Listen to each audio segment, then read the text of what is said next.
Boa noite a todos que estão agora sintonizados conosco no canal da Rádio Manancial. É um prazer tê-los aqui.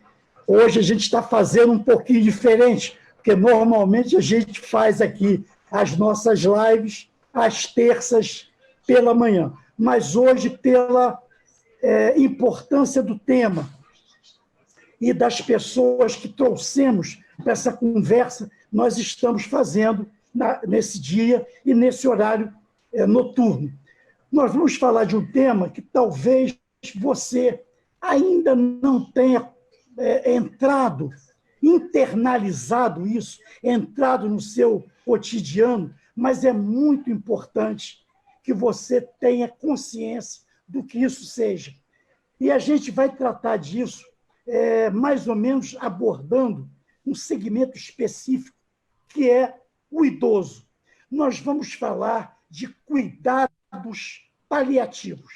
E, para isso, nós trouxemos aqui, para trocar uma ideia conosco, os doutores Hernani Costa Mendes e Ana Paula Menezes de Bragança, que são da Fiocruz. E, antes da gente começar a falar, eu quero trazê-los para o boa noite inicial aos nossos ouvintes. Boa noite, doutor Hernani. Boa noite, doutora Ana. É um prazer tê-los aqui. Boa noite a todos.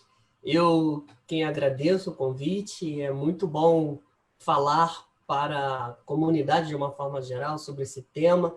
É um tema da sociedade, é um tema que precisa ser vinculado na sociedade, nas comunidades, em relação ao tratamento do nosso idoso, quando ele tem a sua doença crônica evolutiva, traduzida por sinais, e que merece um tratamento especializado, um tratamento voltado para suas queixas. E esse tratamento é um tratamento de grande importância no acolhimento dessa pessoa idosa com as suas doenças. Muito obrigado pelo convite, Cláudio. Eu é que agradeço. Doutora Ana. Boa noite. Obrigada pelo convite. Fico muito feliz por esse momento em conversar, né, contigo, mais uma vez, Cláudio, e também com a população de uma forma geral, né? Entender um pouquinho desse momento e a importância também de entendermos o envelhecimento, né, o processo de envelhecimento para a nossa sociedade. Então, isso é muito gratificante e importante também, né? Muito obrigada. Nada. Eu quero começar, vou fazer a mesma pergunta para um e para outro. Exatamente para o nosso ouvinte, para o nosso espectador, o que são cuidados paliativos? O que isso verdadeiramente significa, doutor Hernani e doutora Ana? De uma forma mais prática, para todos entenderem, cuidado paliativo é uma abordagem da área da saúde. É um cuidado da área da saúde. Paliativo significa manto, vem de uma palavra de origem latina, que é palium, que na tradução, para a nossa tradução, do nosso português, significa manto, coberta. Para que serve o manto? Para cobrir alguma coisa. Então, cuidados paliativos, ao pé da letra, é um cuidado protetivo do paciente. Que cuidado é esse? Que paciente é esse? Geralmente, esses cuidados são destinados para as doenças crônicas avançadas que se encaminham para o não cura. Doenças crônicas que não têm cura, mas têm tratamento. Uma vez que não tem cura, e esse paciente apresenta sintomas, como dor, principalmente, falta de ar, até o próprio sofrimento psíquico, então esses pacientes merecem ser paliados, né, cuidados dentro dessa abordagem, com um único objetivo, que é oferecer conforto e manter a qualidade de vida dessas pessoas. Então, é um tratamento, é um cuidado que não cura, mas cuida dessas pessoas mediante o aparecimento desses sintomas. Então, o cuidado paliativo é um tratamento, né? É um cuidado oferecido pela área de saúde, visando dar conforto e qualidade de vida para esse paciente, ou, quiçá, qualidade de morte. Se fala muito, Cláudio, em qualidade de vida, mas para eu ter uma morte digna, eu preciso ter uma qualidade de vida e, consequentemente, até eu chegar a ter uma qualidade de morte. Então, de uma forma simples, a definição de cuidados paliativos é justamente isso, é você cuidar desse paciente, fazer uma gestão do sofrimento desse doente que apresenta uma doença crônica evolutiva que encaminha para terminalidade. E no nosso caso atual também, a gente tem doenças agudas que cronificam. Exemplo, que todos nós estamos vivenciando, passando e vendo a desgraça que está sendo o Covid, né? A Covid-19. É uma doença aguda que tem um potencial muito grande de cronificar, ou seja, é uma doença aguda, infecciosa, que deixa um lastro de sequelas muito grande para seus pacientes. E muitos não vão ser curados, né? Não vão ser curados. Para esses pacientes, eles precisarão de cuidados paliativos para amenizar esse sofrimento gerado por essa doença. Ok? Então, a Ana Paula pode até complementar, mas cuidados paliativos é um cuidado destinado a proteger, a manter a dignidade desses pacientes. Só para terminar, qualquer doença crônica, o Cláudio, como o câncer é uma doença, uma das mais conhecidas da população, é uma doença crônica, uma doença que não tem cura. Então, qualquer doença crônica que não tem cura, ela expõe a dignidade das pessoas. Então, o manto do cuidado paliativo, esse manto, esse cobertor, é para proteger a dignidade das pessoas. Doutora, eu quero pegar a senhora. O doutor falou nesse tema, nessa doença que nós estamos vivenciando, que é o Covid, né? E nas sequelas que ela deixa, né?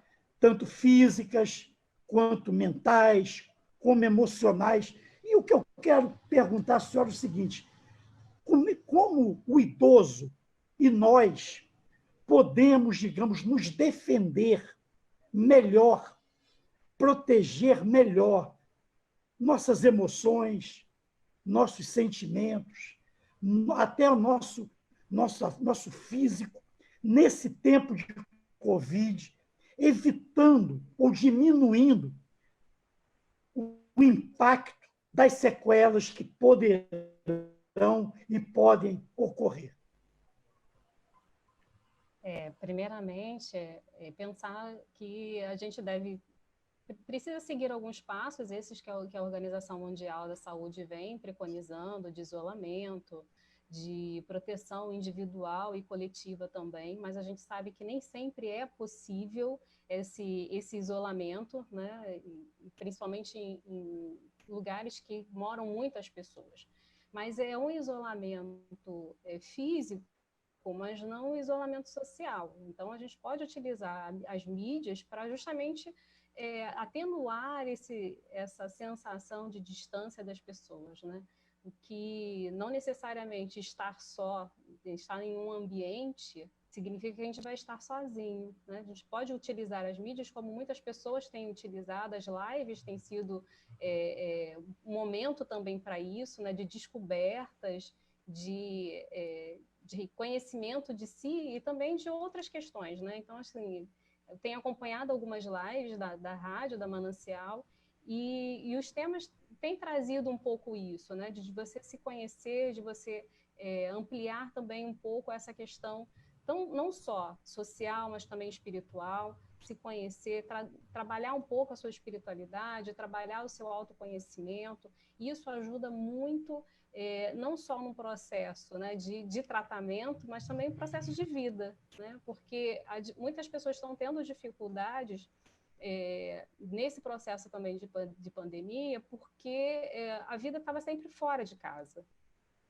Então, agora nós temos que estar dentro de casa. E aí é interessante a gente pensar assim, quantas vezes a gente diz assim, eu queria ter mais tempo para minha família, eu queria ter mais tempo. E hoje todos nós temos que ter tempo dentro de casa com a família e, ao mesmo tempo, isso está sendo complexo. Então, para se conhecer, é importante esse momento, né, usar esses canais de transmissão, as redes, também para que a gente consiga alcançar também outros conhecimentos, ampliar os nossos horizontes, trabalhar a nossa espiritualidade, e aí espiritualidade não necessariamente é religiosidade, né? Isso é importante, e pensar também, aproveitar esse momento para pensar no futuro, né? Questões, planejar o que vai ser então, porque todo mundo fala assim, quando acabar a pandemia, eu vou fazer isso, eu vou fazer aquilo, mas a gente não está se programando também para isso, né? A gente só solta os sonhos, os desejos, mas efetivamente o que nós estamos pensando e desejando para esse futuro. Então, minimizar o contato, a distância física através dos ambientes virtuais, isso é importante.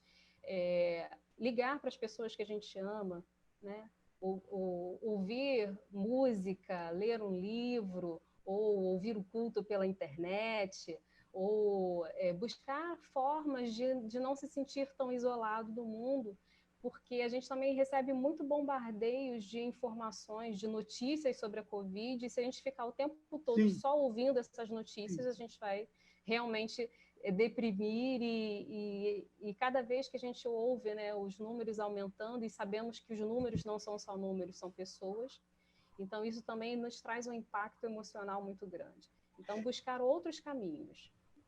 E uma coisa, doutora Anne, doutor Hernani, que eu acho que foi muito cruel com o idoso, porque nas primeiras abordagens dessa doença, quem ficou nocauteado no ringue foi o idoso. Na verdade, o idoso foi o estigmatizado do negócio. Olha, idoso é quem vai morrer. A Covid vai pegar o idoso. E isso, certamente, eu tenho certeza disso, e quem está falando é um cara que tem 68 anos, que conhece um pouco desses descaminhos ou caminhos de quem está se tornando mais velho. Você começa a pensar mais proximamente na morte. Ela se torna, digamos, mais íntima sua, até porque toda a mitologia da doença ela conduziu para isso, o que hoje já foi, graças a Deus, afastado. Então, eu acho que o idoso ele sofreu uma pressão, um nocaute, ele foi socado com várias informações, e é isso que eu fico pensando o seguinte, o que nós, sociedade, podemos e devemos fazer a partir de agora para chegarmos a um envelhecimento ativo, um envelhecimento saudável, um envelhecimento, uma palavra que o doutor Hernani empregou há pouco, um envelhecimento digno para vocês dois. Cláudio, isso é a questão que você está abordando, é a questão política, né? Porque a nossa infância é desprotegida, a nossa adolescência é desprotegida e a nossa velhice também é desprotegida, sabe? Isso é um fator político. Eu acho que a sociedade o que tem que fazer é se indignar e ir para a rua, para as avenidas, para o embate, reclamar sobre isso, né? Isso é uma questão política, é uma questão democrática. Evidentemente que a população idosa ela vai ser e foi alvejada nessa pandemia e vai ser em qualquer outra. Vai ser em qualquer outra se você não tiver política de proteção para essa população. Então, ela ficou mais exposta porque, por uma questão orgânica, por uma questão funcional, porque os idosos, assim como as crianças, têm um sistema imunológico menos protegido, e o curioso é que nessa pandemia as crianças, por uma questão orgânica, genética delas, elas foram protegidas por essa patologia, mas eles ficaram mais expostos porque o seu sistema imunológico, né? O que é o envelhecimento? A gente tem que entender o seguinte, o envelhecimento são falhas orgânicas. À medida que você vai envelhecendo, o seu organismo ele tem dificuldade de se adaptar ao novo. Então, nessa doença específica, como eu tenho um declínio das funções dos sistemas, inclusive o sistema imunológico, eu tenho um declínio, está caindo, tá? Está falhando. O termo muito bom que eu gosto em relação ao envelhecimento, para fazer uma analogia, né, é falha. Envelhecimento é igual falha orgânica. Para você ter uma ideia, um olho ele foi feito para durar 40 anos, um ouvido foi feito para durar 40 anos. Hoje as pessoas chegam 100 anos tranquilamente. Então, evidentemente que teremos falhas. Essas falhas estão relacionadas à readaptação ao meio. Então, isso é uma coisa tácita, isso está posto. Agora, se eu tenho uma debilidade, uma outra coisa que a gente vai observar muito, o que é velhice, né? O que é envelhecimento? É perda de autonomia e independência. Então, a gente fala hoje de síndrome da fragilidade do idoso. Ora, se eu tenho um idoso frágil, ele tem que ser protegido. Como que eu protejo esse idoso? Através de políticas públicas. Essa é a questão. Doutora Ana, por gentileza. Além do fator político, né, tem o fator cultural, social, né? Então, no início da pandemia, isso fez com que realmente os idosos sofressem até muito mais, porque estar na rua, né, era ser visto de uma forma quase criminosa, né? Quase criminosa. Quantos vídeos foram postados nas redes sociais de idosos na rua, mas ao mesmo tempo pensar quantos idosos moram sozinhos, né? Então, além da questão política, tem uma questão social, uma questão cultural de avaliar. Então, o que nós, quanto sociedade, também podemos fazer para amenizar esse momento para os idosos? Então, nós vimos também algumas redes de solidariedades, algumas tramas, né, que fomos criando para auxiliar esses idosos, formas de auxiliar na compra, de saídas, também não sair sozinho, de auxiliar de proteção. Pensar que, assim, muitos idosos, o que se tinha de interessante era estar na rua, porque vivem sozinhos, né? Então, eles têm necessidade de fazer sozinhos, né? Nem todo mundo, nem toda a população tem um acesso às redes de internet com facilidade para comprar as coisas pela internet, para não precisar sair de casa, e mesmo assim há uma dificuldade da gente, quem tem internet, quem tem acesso, quem conhece, porque é difícil a tecnologia, a gente acabou que com a pandemia foi aprendendo, andando com ela, né? E Sim. com os idosos é muito mais complexo, né? Quantos idosos têm dificuldade de fazer coisas que seriam consideradas como básicas, como no caixa eletrônico, mas que é tão complexo, que é letra, é número, é digital, e isso, ter que aprender tudo ao mesmo tempo, fazer tudo ao mesmo tempo. Então, de uma certa forma, praticamente os idosos foram criminalizados, né? Em sair de casa olhar o idoso e filmar, e tem que ficar em casa, mas tem que como? Que forma que as pessoas vão se manter em casa? né? Como a gente vai conseguir manter a vida acontecendo, as nossas dinâmicas do dia a dia de se alimentar, sem poder sair de casa. Então, assim, essa questão cultural também, né, de olhar o idoso como alguém que não faz nada, alguém que está passeando, batendo perna, né, como logo no início da passagem, né, do passe livre, se falava muito isso, o idoso vai ficar batendo perna para lá e para cá, como se as pessoas idosas, muitos trabalham ainda, né? Muitos ainda mantêm uma vida funcional, profissional, e além de outras tantas questões. Então, assim, tem uma necessidade de nós, quanto sociedade, também olharmos esse outro ponto de vista. Então, essa questão de manter-se trancada dentro de casa para o idoso, no início, e ainda se mantém, né? Embora algumas sociedades, algumas comunidades criaram alguns arranjos, mas muitos ainda se mantêm sozinhos. E como lidar com isso, né? Eu queria, numa sociedade como no Brasil, para não falar no mundo, vamos ficar aqui na nossa terrinha, que está se tornando majoritariamente idosa, e isso é um processo que os demógrafos e outros tantos consideram irreversível. Você pode ensinar alguém a ser idoso? Não sei se é um delírio, uma viagem. Você fazer com que a pessoa, na mais tenra idade, perceba que ela um dia poderá ser igual ao vovô, à vovó dela. Isso é possível. Isso poderia significar uma mudança, uma revolução cultural. Assim, você fala...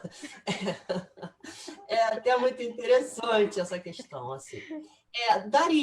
Daria se a nossa sociedade contemporânea do Brasil e do mundo não desnaturalizasse algumas coisas. Por exemplo, a morte é uma situação, hoje em dia, existencial, todos morrerão um dia, mas ela é totalmente desnaturalizada. Assim como a velhice hoje está atravessada por uma medicina do corpo esbelto, né?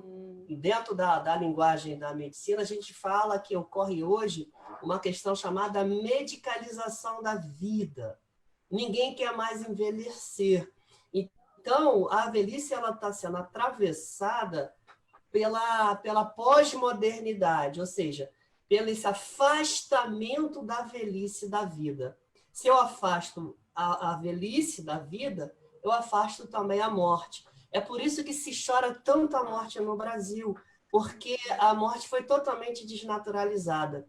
Você, Cláudio, quando você deve lembrar, os seus avós, os seus pais, falava assim para você: meu filho, quando eu morrer...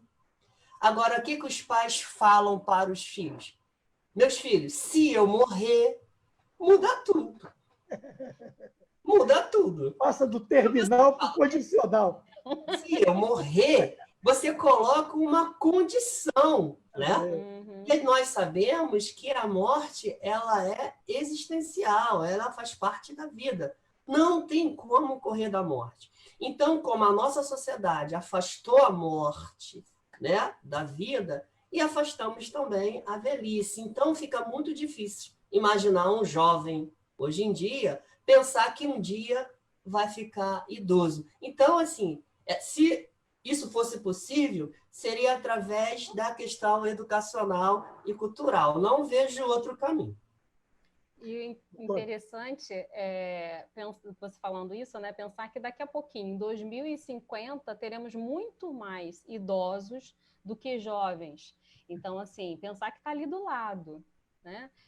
O quanto que a gente precisa correr para alcançar pelo menos esse momento de envelhecimento digno. E aí, quando eu falo isso, é pensando em políticas públicas, estrutura urbana, pensar em questões sociais, como nós, quanto idosos, vamos nos manter, como em questões culturais. Então, é pensar numa estrutura que alcance essa população, que será muito maior economicamente, politicamente, culturalmente. O que nós, quanto sociedade, teremos para esse futuro que está aqui batendo na nossa porta, né? 2050. Então, hoje, a tendência dos casais é ou não ter filho, ou ter uma quantidade de filhos bem menor do que há um tempo atrás. Então, essa pirâmide ela realmente está invertendo, e daqui a pouco a população, teremos muito mais idosos do que jovens, e como nós vamos estar preparados para isso, né? Qual a acessibilidade das ruas, das casas, dos bares, igrejas, restaurantes, como é que nós, quanto sociedades, estamos nos preparando para esse momento, né? Nós já chegamos a um ponto difícil, daqui a pouco vai estar insuportável para os idosos. O doutor Hernandes... Deixa eu só Não, por favor. Falar de dados, né? Segundo o IBGE, esse ano, 2020, a previsão é para 28 milhões de idosos. Em 2050 é depois da manhã, teremos no Brasil 64 milhões de idosos. O velho mundo, ele se preparou para essa transição demográfica no mínimo um século, 100 anos. E a gente está em 2012 para 2050, né? 38 anos, 2020, 30 anos.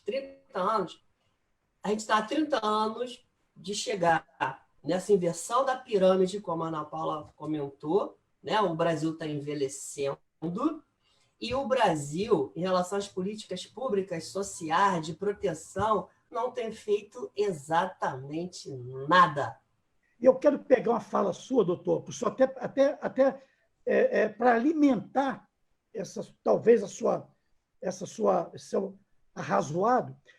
O senhor falou no início, não me lembro qual foi o mote, o senhor falou da questão política. E eu quero retomar isso. Nós, os idosos, não nos entendemos ainda como a grande, majoritária e mais importante força política desse Brasil. Nós ainda não nos apropriamos dessa nossa força, inclusive dessa força econômica.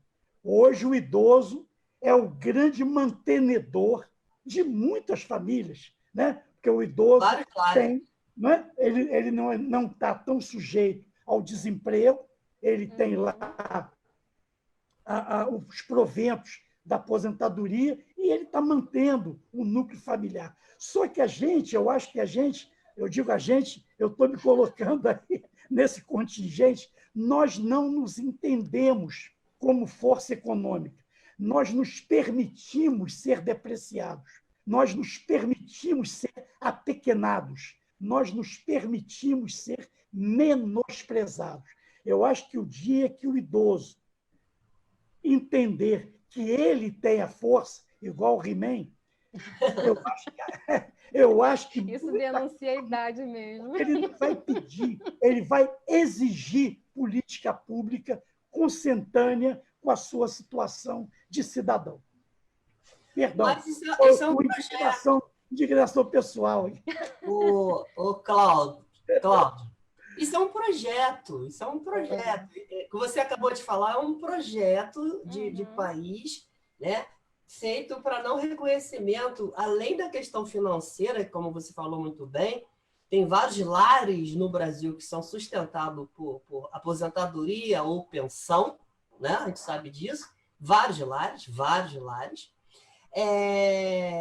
E fora a falta de reconhecimento do cabedal, de conhecimento dessa população, né? Se você pega países como o Japão, a Austrália, países desenvolvidos, o idoso vira um santuário, né? Vira uma questão bastante de respeito e de reconhecimento. Isso é um projeto de sociedade que a gente vai ter que mexer, se a gente quiser proteger a nossa velhice, a gente vai ter que começar a mexer, vai ter que começar a brigar por isso, a se indignar mais, porque o que se faz no Brasil com essa população idosa se chama genocídio. Isso tem que ser denunciado. Não dá mais para continuar. A Covid, ela escancarou essa questão genocida em relação aos idosos brasileiros. Eu acho que a sociedade vai ter que se posicionar em relação a isso. Isso começa dentro de casa, né? A Ana Paula falou de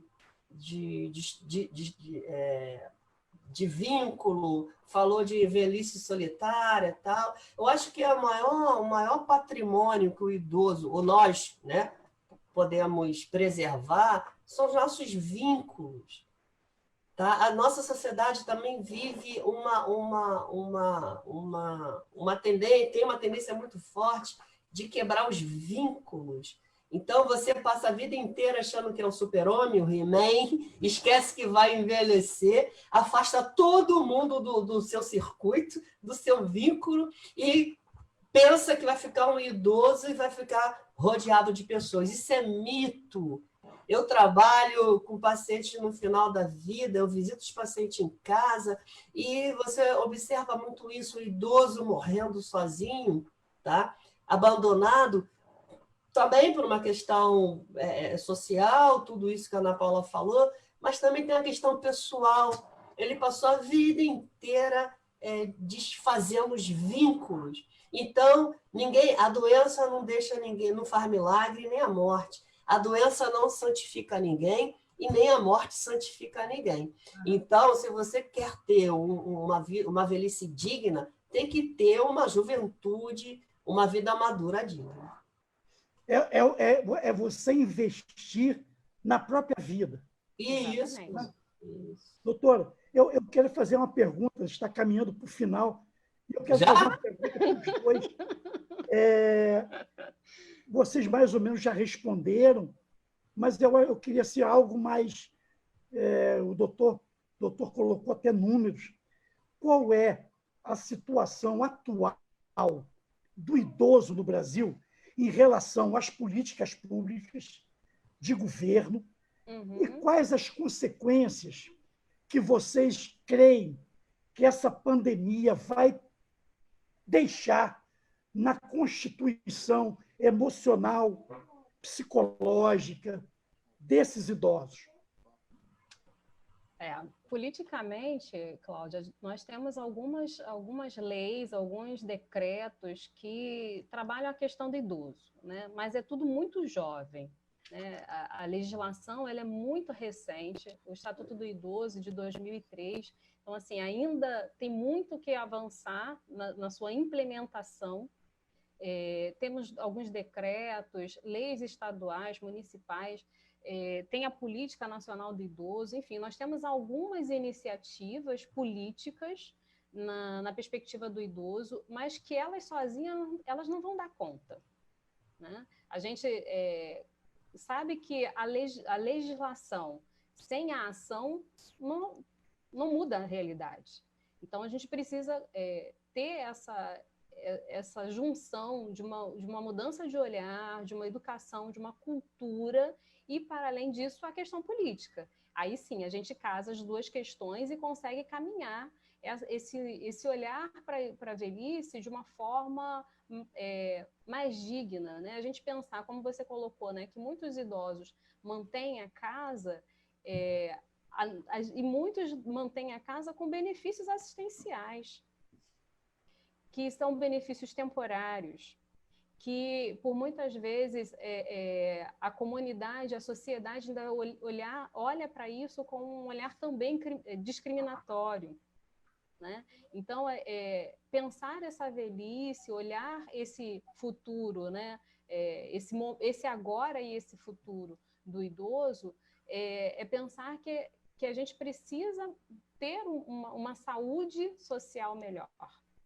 Manter uma sociedade que olhe não só para o idoso, mas para a pessoa. Né? Ele não é um idoso só, ele é uma pessoa que carece de algumas questões, como a infância, a fase adulta. Então, todos nós, em algum momento da vida, temos algumas necessidades que precisam ser supridas. Então, da mesma forma, o idoso também tem. E é isso, assim, muitos idosos ainda mantêm a família, muitos idosos ainda trabalham, e o olhar hoje para o idoso é diferente, né? Quando, alguns anos atrás, 45 anos era idoso. Isso aí. Né? Em 8 décadas, nós saltamos de 45 para 70 anos, 75. Então, a perspectiva de vida está ampliando. E a gente precisa desse olhar social, uma política mais efetiva, mas nós, quanto cidadãos, e aí não é só o idoso levantar a bandeira do idoso, mas os jovens, a população como um todo, levantar essa bandeira, porque não é o idoso, é o cidadão, é uma pessoa que carece de um olhar diferenciado para essa necessidade.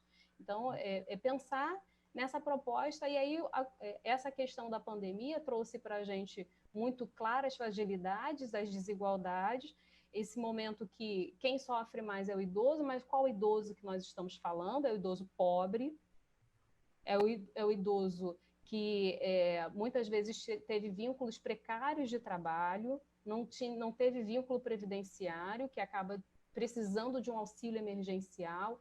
Então, é pensar que estrutura de sociedade nós estamos preparando para esse futuro daqui a pouco de 2050. Então, como será? E aí pensar nisso é pensar numa estrutura social mesmo, como nós vamos pensar quantas pessoas perderam seus empregos, perderam suas casas, estão morando nas ruas por causa da pandemia. E como será a saída dessas pessoas, o retorno dessas pessoas para suas casas, retorno para emprego. E essas pessoas serão idosas também. Então, a gente precisa reestruturar o Estado e a sociedade, pressionando o Estado, de uma forma que a gente consiga dar conta dessa população, né? Do idoso de amanhã, que eu me coloco como futura, né? Mas muitos hoje já são idosos, então a gente precisa dar conta disso. E a pandemia veio para mostrar isso, que nós não estamos preparados e nem sequer pensávamos nisso. Né? Muitos não pensavam nisso. Doutor Hernani, por gentileza. A palavra é sua. Ok. Assim, a gente tem legislação no Brasil de proteção ao idoso, né? O que a gente precisa avançar e proteger, tanto no idoso, né, sadio, como no idoso doente, precisamos defender a dignidade dessas pessoas. Isso é um mote, isso é a pedra fundamental, proteger a dignidade dessas vidas. Então, no Brasil, a gente tem a Política Nacional de Saúde do Idoso de 2006, nós temos o Decreto 8.114 de 2013, que fala sobre envelhecimento ativo. Nós temos um instrumento jurídico protetivo do idoso que tem que ser usado, que é o Estatuto do Idoso. Pela manhã eu estava lendo, a mãe descobriu, conheceu o Estatuto, o ECA, né, da criança e do adolescente, e ela pegou esse instrumento, que é um instrumento protetivo, e fez um longo trabalho interessante de empoderamento das outras mães e adolescentes, né, no sistema socioeducativo, e lançou mão do ECA para proteger essas crianças. Então, a gente tem que lançar a mão do Estatuto do Idoso, que é um instituto jurídico de proteção do idoso. Qual é o idoso que sabe disso? Qual é o familiar que sabe disso? Apareceu muito agora na pandemia a violência doméstica contra o idoso. Era só usar o Estatuto de Proteção e prender essas pessoas. Então, instrumentos, institutos de proteção nós já temos. Precisamos conhecê-los e usá-los. A nível internacional, Cláudio, nós temos a Convenção Internacional sobre a Proteção dos Direitos Humanos dos Idosos. Então, cabe denúncia até em corte internacional ao que se faz de maldade com os idosos. Cabe denúncia. Existe. E essas cortes internacionais, elas acatam essas denúncias. Eu posso fazer, você pode fazer, qualquer um pode fazer. Agora, a gente precisa conhecer esses caminhos. E essa convenção internacional é interessante que ela vai exigir atenção integral à saúde do idoso, inclusive os cuidados paliativos. Então, o que nós precisamos é fazer uma campanha, uma corrente de proteção ao idoso para garantir a sua dignidade no final da vida. É isso. Essa é a grande questão. Bom, só me resta agradecer ao doutor Hernani Costa Mendes, à doutora Ana Paula Menezes Bragança, não só pela exposição de conhecimento técnico. Eu acho que muita gente tem conhecimento técnico, mas uma das coisas que me impressionaram quando eu os vi pela primeira vez, e reforço agora, é essa relação de respeito, de acolhimento, de dignidade, de afeto pelo que fazem, né? Eu acho que o conhecimento técnico, seja lá qual for, se ele não estiver embebido nessa teia, nessa trama de amor, de respeito, de carinho, de afeto, ele perde muito da eficácia. Então, eu agradeço muito a vocês. Espero que a gente, em outras oportunidades, se fale sobre isso, ou fale sobre isso. Eu, na minha pequenez, no meu tamanho, eu tenho tentado fazer com que as pessoas instrumentalizem cidadania. Eu creio que cidadania não se pede, cidadania se exige todos os dias, é dever, não é direito. Então, eu agradeço muito a vocês, sinceramente, e a você que está nos vendo e vai nos ver, os compartilhamentos que faremos. Qualquer pergunta, nos dirija, que nós dirigiremos aos dois. Muito obrigado, ótima noite. Foi muito legal tê-los conosco aqui, sinceramente. Obrigado, Cláudio. Continua contando comigo e eu volto a qualquer momento, se você me chamar. Doutora, valeu. Muito obrigada, senhora. Obrigada, Cláudio. Assim, é muito gratificante ouvir suas palavras, até por entender que não é apenas um trabalho, né? É uma missão de vida. E assim como a gente também percebe em você essa garra, essa vontade, esse sopro para ajudar as pessoas de alguma forma com a informação, isso para a gente também, para mim, é muito caro, né? Então, continue contando comigo. É um grande prazer sempre estar com você. É um grande prazer estar com a Manancial, agradecer ao Felipe por esse momento também, por estar nos ajudando aí nos bastidores, e estamos juntos. Amém. Valeu, gente. Muito obrigado. Ótima noite para nós. Deus os abençoe. Amém. Amém. Até a próxima. Até a próxima.